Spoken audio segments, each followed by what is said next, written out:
my dad was around 50, he got an African Grey. He always loved parrots his whole life, so I was happy for him to get one after his retirement. He named the bird Kevin. My dad taught Kevin a whole vocabulary of words, and he actually trained him to understand the meaning behind certain words, like hello, what's up, food, thank you, good, and a few others. My dad passed away at 70, and with that came the time to figure out amongst my siblings and I what would happen to Kevin. My brother and sister didn't want the responsibility of taking Kevin into their homes, plus their spouses were against it too. But I couldn't bear the idea of giving him away to a new home. Kevin was and is one of my last connections to my dad. In a sense, that was his best friend, so I decided I would take him into my home. I put his cage in the den of my house. My house doesn't have a basement, so the den is considered the lowest level of the house. Kevin is a moderately noisy bird. He can be a chatterbox some hours of the day, usually earlier on. But later in the day and at night he quiets down. When he's too noisy, I'll throw a blanket over his cage, and that normally quiets him down. I watch TV in the den at night to keep him company. Then around 10, I'll migrate to my room to let him go to sleep. That's pretty much the backstory behind Kevin. I've been taking care of him for 2 years now, so I know exactly how he behaves and when he's acting out of the ordinary. Speaking of out of the ordinary, there was one night in December around 11 p.m. that Kevin started making sounds while I was trying to sleep. I sleep with the door open since I live alone and need to be able to hear anything if something's going on in the house. Hearing him making his squawking noises past dark, especially this late at night, is unusual beyond doubt, and something was irritating him. I went down to the den to see what was bothering him. He was wide awake on the lower perch of the two in the cage. He looked at me and was saying things like hello and what's up, and his name. All the while he was nodding his head up and down, moving his whole body in the process as if he were dancing. I tried to feed him, but he didn't eat, so I covered him with the blanket, hoping he would stop. I was in the kitchen when I stopped inside, because he was still making the noises, and I had a feeling he wasn't going to stop. Having work the next day, I couldn't afford to lose sleep because of him. I really didn't know what to do. I'm still to this day not exactly a bird expert. I went back downstairs and uncovered him. He was still doing his little dance, bobbing his head and body and making his distressed sounds. It didn't click with me until thinking I heard something in the pantry closet a few feet away from his cage. I walked over to it and hovered my hand over the light switch to the pantry, which was outside of the door. The door has one of those big glass panels that many pantry doors have, so when I flicked the light switch, I saw the outline of a body on the inside. My fight or flight response kicked in, and I chose fight. I opened the door screaming, trying to get my adrenaline rushing, and I grabbed the man in the pantry closet out and threw him to the floor. He tried to fight back, but I easily overpowered him and had him in what I could best describe as a chokehold. He was a 50-something-year-old homeless-looking man with a smell to match it. I yelled at him, "Who are you? Why are you in my house?"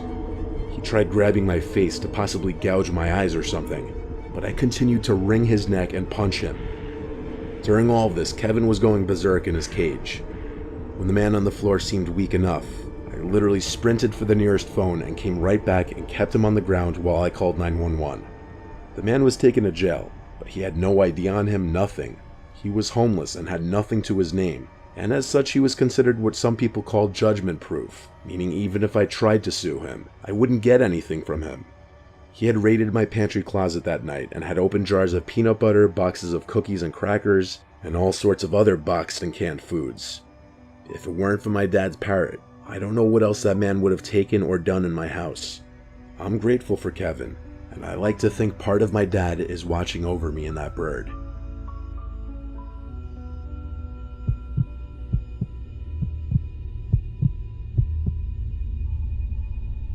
This story takes place when I was a junior in high school. For context, here's a little background information. Back in the day, I was a pretty involved student, took all the hard classes, and was in a few varsity sports. In one of these ways, I was always busy and didn't have much time for myself, and part of me was thankful for that. It provided me an escape from a world where my parents had recently parted ways and my older brother had just gone to college. It was just me and my little brother then. He also was a swimmer and a smart kid in his own right.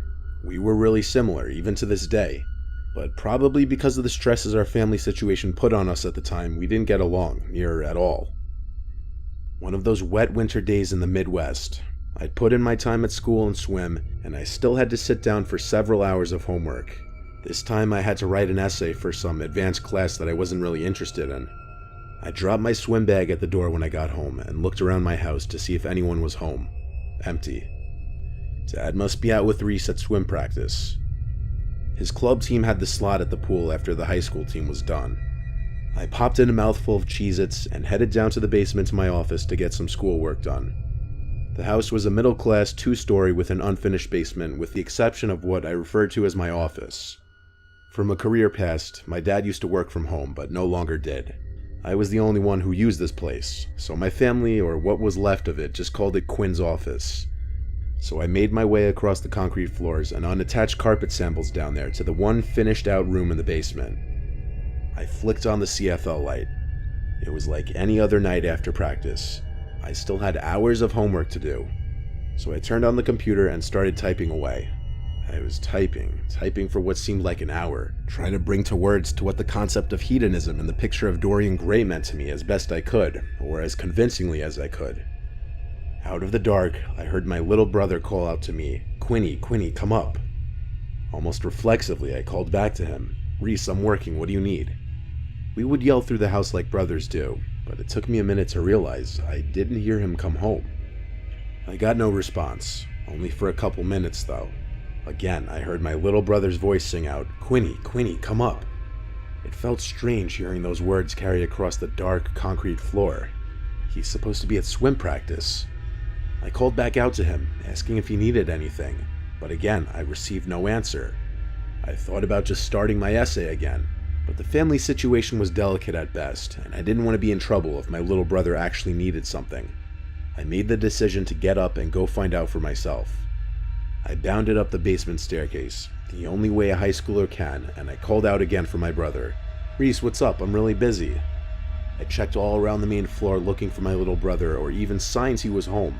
No shoes, no backpack, so he wasn't home, and there was no car in the driveway either. The only reason my dad would be gone right now would be to pick him up. Satisfied, I turned back for the stairs, when I heard my little brother's voice ring out, "Quinny, Quinny, come up." This time every hair on my body stood on end. It just didn't make sense. He had to be at practice, and if he really needed me, he would have come to me. I go to the base of the second floor stairs and called out to him one more time, "Reese, what's going on? Are you okay?" For a minute, no answer. "Reese, I'm really busy. Can you tell me what's up?" It's quiet for way too long as I stared up the dark staircase.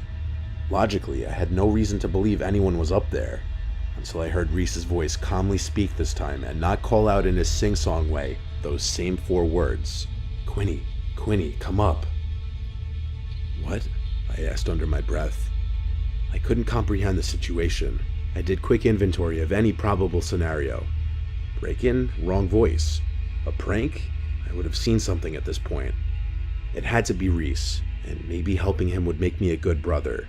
So I began up the stairs. My heart pounded with each step, and I was about to make the landing to the dark second floor.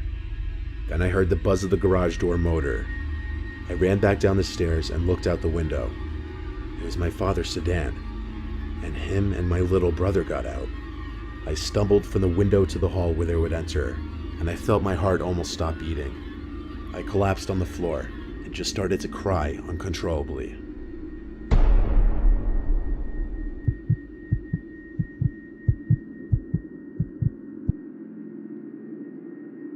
This was like 15 years ago now when I was a kid. I was with my best friend Jackson at some abandoned family resort or bungalow colony type place in New York.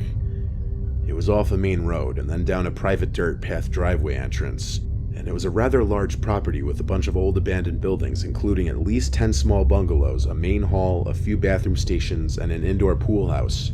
Along with that was an outdoor pool, a shuffleboarding area, and a kid's playground. Everything was old, run down, and with tall, overgrown grass growing over it. We found this place accidentally one time walking down Route 209, but we didn't explore it that day. We came back another night. By the time we went, it was past sunset. The sun was kissing the sky goodnight. It was getting very dark, but we didn't want to come during the day in fear of getting caught and getting charged with trespassing. We brought along walkie-talkies and flashlights with us to communicate to each other when we'd split up. We started looking around the bungalows together. Most of them looked the same and were relatively small. 1 or 2 beds each, a small kitchen, and 1 bathroom each. Some of them had these little living room areas. Halfway looking through these bungalows, I split off from Jackson because he was moving kind of slow. I tried to enter the building that looked to be the main hall or office or something, but every entrance was locked. I walkie-talkied Jackson to tell him that the big building was locked. He didn't walkie-talkie back.